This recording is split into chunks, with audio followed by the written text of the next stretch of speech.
Episode 70. அடுத்த நாள் காலை குழந்தைகள் இருவரையும் அனுஷாவை பார்த்து கொள்ளுமாறு கூறிவிட்டு தன் அப்பா அம்மாவுடன் மருத்துவமனைக்கு வந்திருந்தாள் யாஷிகா. எப்பொழுதும் தெரிந்தே யாருக்கும் எந்த ஒரு பாவத்தையோ அல்லது துரோகத்தையோ செய்யாதவள், முடிந்த அளவிற்கு தன்னையே வருத்தி கொண்டேனும் மற்றவருக்கு உதவி புரிபவள். அப்படித்தான் தன் தோழியான லாவண்யாவிற்கும் உதவ முன் வந்ததில் இப்படி ஒரு சூழலில் மாட்டிக்கொண்டாள் யாஷிகா.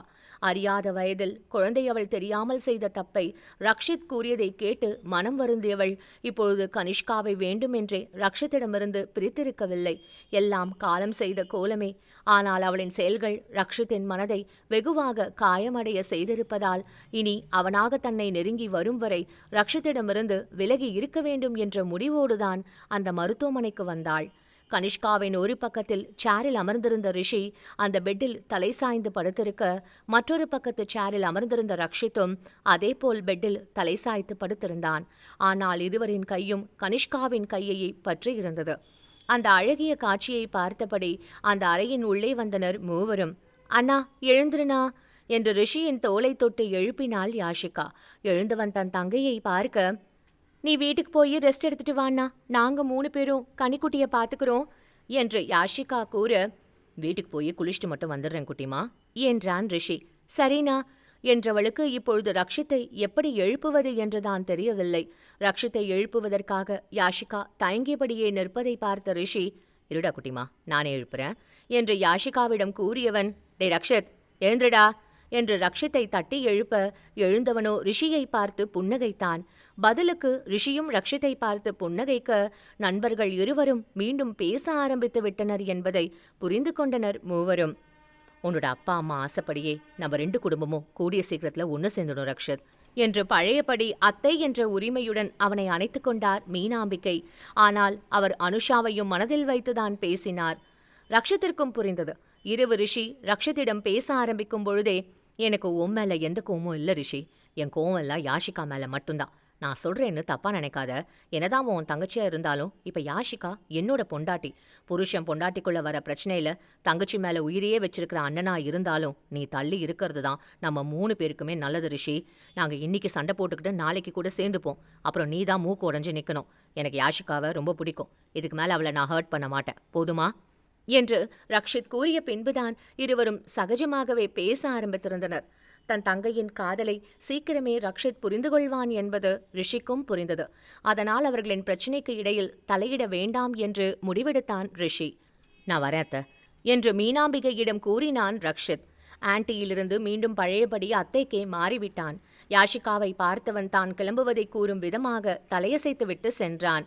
குட்டிமா கனிமாவை பத்திரமா பார்த்துக்கோடா, நீ எதுக்கும் கவலைப்படாத, எல்லாமே சீக்கிரமா நல்லபடியா மாறிடும் என்று யாஷிகாவை அணைத்து விடுவித்தவன் ரக்ஷத்தின் பின்னே சென்றான் ரிஷி. பேசிக்கொண்டே கார் பார்க்கிங் வரை வந்தவர்கள் அவரவர்களின் காரை எடுத்துக்கொண்டு வீட்டிற்கு கிளம்பினர். இரவெல்லாம் சாப்பிடாமல் வீட்டிற்கு வந்த ரக்ஷித் குளித்து முடித்து வர அவனுக்கு சுடசுட காலை உணவை பரிமாறினார் மீனாட்சி. நீங்கே மீனாக்கா ஹாஸ்பிட்டலிருந்து சீக்கிரமா கிளம்பிட்டீங்க என்று ரக்ஷித் கேட்க, எப்போவுமே வாய் ஓயாம பேசிட்டே இருக்கிற குழந்தைவ இன்னைக்கு தலையில கட்டோட அப்படி படுத்துட்டு இருக்கிறத என்னால் பார்க்கவே முடியல தம்பி. நான் ஒரு குழந்தைக்கு அம்மாவா ஆகாதவளா இருக்கலாம், ஆனால் கனிஷ்கா என்னோட சொந்த பேத்தி மாதிரி தான் பார்க்குறேன். குழந்தை வழியில கஷ்டப்படுறதெல்லாம் பார்க்கறதுக்கு என் மனசுல சக்தி இல்லைப்பா. அதனால தான் யார்கிட்டயும் சொல்லிக்காம அங்கிருந்து கிளம்பிட்டேன் என்றார் மீனாட்சி. தன் மகள் மேல் மீனாட்சி வைத்திருக்கும் பாசத்தை பார்த்து உள்ளம் நெகிழ்ந்தவன், இன்னும் கொஞ்ச நாள்ல பாப்பா நார்மல் ஆயிடுவா மீனாக்கா, நீங்க எதுவும் வருத்தப்படாதீங்க என்று அவருக்கு ஆறுதலை கூறிவிட்டு சாப்பிட்டு முடித்து சிறிது நேரம் ஓய்வெடுத்து மீண்டும் மருத்துவமனைக்கு வந்தான் ரக்ஷித். பசியோடு வீட்டிற்கு வந்த ரிஷி குளித்து முடித்து சாப்பிட அமர அங்கு அவனுக்கு உணவை பரிமாறினாள் அனுஷா. அதுவரை சாதாரணமாக இருந்த அவனது முகம் அனுஷாவை பார்த்ததும் கோபமாக மாற, மாமா என்று அவனை அழைத்து கொண்டே ஓடி வந்தனர் ராகுலும் ராகவும். குழந்தைகளை பார்த்ததும் முகத்தில் புன்னகையை தத்தெடுத்து கொண்டவன், நீங்க 2 பேரும் சாப்பிட்டீங்களா இல்லையா, மாமா உங்களுக்கு ஊட்டி விடட்டுமா என்று ரிஷி கேட்க, அனுஷா அத்தை எங்களுக்கு ஊட்டி விட்டுட்டாங்க மாமா, ஆனாலும் நீங்களும் எங்களுக்கு கொஞ்சமா ஊட்டி விடுறீங்களா என்றான் ராகவ். இவளுக்கு எதுக்கு இந்த தேவையில்லாத வேலை? என்னவோ இது அவளோட சொந்த வீடு மாதிரி எல்லாருக்கிட்டையும் உரிமையோட பழகிட்டு இருக்கா. இவ எதுக்கு குழந்தைங்களுக்கு சாப்பாடு ஊட்டணும்? எல்லாம் இந்த அம்மாவை சொல்லணும். அவங்க கொடுக்குற இடம்தான் எல்லாத்துக்கும் காரணம் என்று அனுஷாவோடு சேர்த்து தன் அம்மாவையும் மனதிற்குள் வருத்தெடுத்தான் ரிஷி. பாஸ் மைண்ட் வாய்ஸ்ன்னு நினச்சி சத்தமாக பேசிட்டீங்க. குழந்தைங்க எவ்வளோ நேரம் தான் உங்ககிட்ட ஆன்னு வாயை திறந்து காட்டிகிட்டே இருக்கிறது? சீக்கிரம் ஊட்டி விடுங்க. அப்புறம் என்ன நினைச்சீங்க? சொந்த வீடு மாதிரி உரிமையோட பழகுறேன்னா? சீக்கிரமே இந்த வீட்டுக்கு சொந்தக்காரி ஆக போறவன் நானு. அப்புறம் இந்த 2 குழந்தைங்க கிட்டயும் உங்களுக்கு எப்படியெல்லாம் உரிமையும் இருக்கோ, அதே மாதிரி எனக்கும் எல்லா உரிமையும் இருக்கு. சாப்பாடு ஊட்டி விடுறது என்ன? அவங்கள என் கூடவே படுக்கவும் வச்சுப்பேன். உங்களால என்ன செய்ய முடியுமோ செஞ்சுக்கோங்க என்று திமிராக கூறினாள் அனுஷா. என்னடி திமிரா உனக்கு? எங்க வீட்லயே இருந்து என்கிட்டயே திமிரா பேசுறியா? என்று அவள் கன்னத்தில் பலார் என்று அறைய, இதே மாதிரி உங்க தங்கச்சியை ஏன் அண்ணா அடிச்சா? சும்மா இருப்பீங்களா? என்றவள் அழுது கொண்டே அவளது அறைக்கு சென்று விட்டாள் அனுஷா. இந்த பொண்ணு ஒருவேளை பைத்தியமா இருக்குமோ?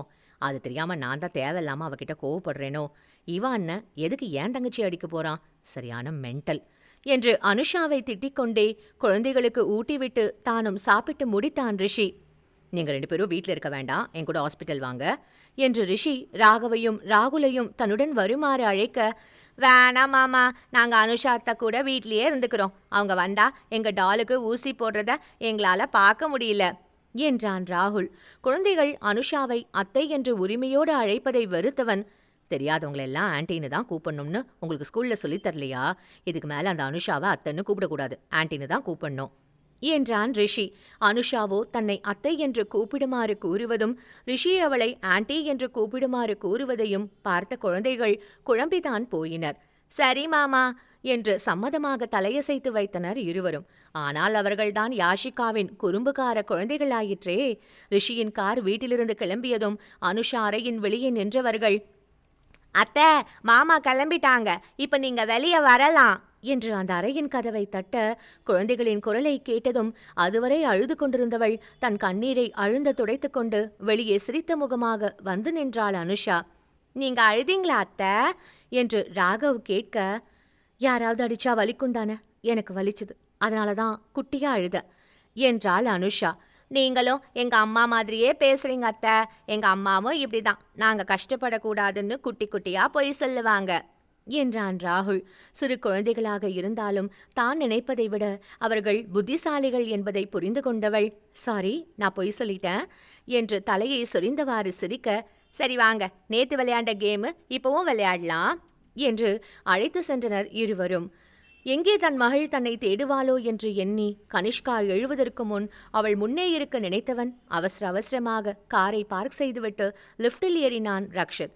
அப்பொழுது கனிஷ்காவிற்கு ஜூஸ் வாங்குவதற்காக சென்ற யாஷிகா லிஃப்டின் முன் காத்திருக்க, லிஃப்டில் இருந்து வெளியே வந்த ரக்ஷித் எக்ஸ்பிரஸ் வேகத்தில் யாஷிகாவின் மீது மோதினான். அவன் மோதிய வேகத்தில் நிலை தடுமாறி பின்னால் விழ சென்றவளை இடையோடு அணைத்து தூக்கி நிறுத்தியவன் பின்னால் விழப்போனவளை அதே வேகத்தில் தன்னை நோக்கி இழுக்க, வந்த வேகத்தில் ரக்ஷித்தின் நெஞ்சில் மோதி நின்றாள் யாஷிகா.